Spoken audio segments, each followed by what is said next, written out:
My name is Miguel from the Mobile Mechanic 757. I'm going to show you how to check a main fuse on a vehicle. All you have to do is get your meter, turn it right here to ohms. You take your meter,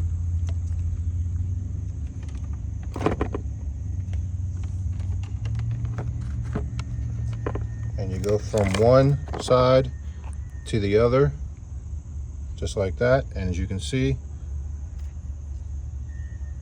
it's got resistance. And if you go to the new one, this is the brand new one, you will get resistance. And you also will hear that noise.